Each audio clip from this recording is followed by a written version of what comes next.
Austin Andrews here with your beacon. Today we take a look at ballots ablaze.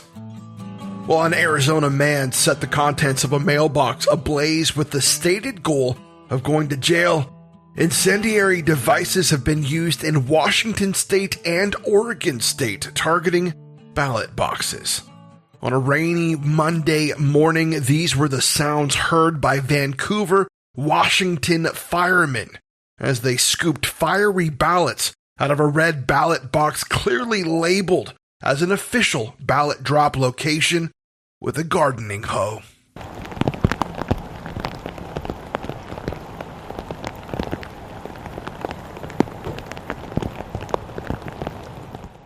The ballots can be seen flamed up, smoking and smoldering as the rain hits them after being shoveled and hoed to the ground.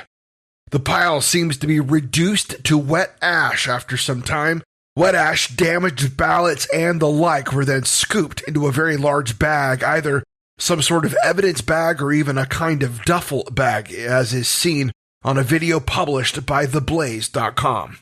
Vancouver is part of Clark County, a county where Hillary Clinton won the county by 107 ballots in 2016. Potentially hundreds of ballots were just destroyed, leaving the possibility that the election in Clark County could have just been effected for our presidential national election, let alone any local or state races that are also being pursued and contentious. Clark County auditor stated, quote, "It appears that a device was attached to the outside of the ballot drop box that resulted in the ballots being ignited," end quote. He went on to say, quote, "It's a direct attack on democracy," end quote. Democrat Steve Hobbs, the Secretary of State of Washington, called the incident an act of terror, stating, quote, "I strongly denounce any acts of terror that aim to disrupt lawful and fair elections in Washington state," end quote. The last collection of ballots from this drop location took place Saturday morning at 11 a.m., so any ballots deposited after that time are likely lost or affected. Anyone who potentially just had their vote robbed of them are being encouraged to check their voting status online and contact the county election office to receive a replacement ballot if their status is incorrect.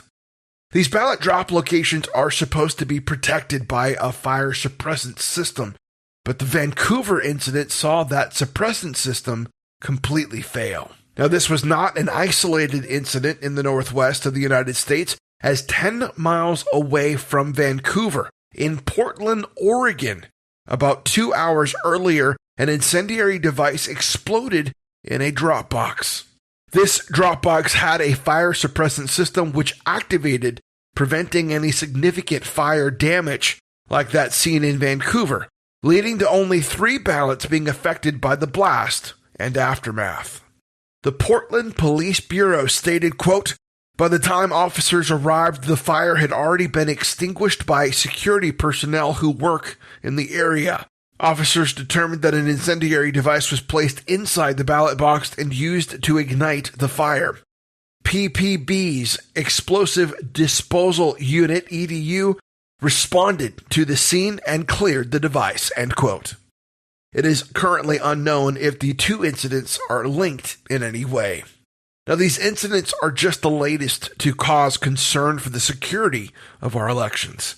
The importance of every vote cannot be understated. Use every method that you can to confirm your vote is on file and a part of this year's election. Of course, the hope is that this year's election, regardless of its results, is so resounding the final result cannot be questioned and then leads to the nation being able to move forward. We do not want cities reduced to similar ash as these ballots were, due to the lack of belief in the overall result. And it is a possibility for this election to end in potential riots. For now, I'm Austin Andrews, and I'll see you on the next report.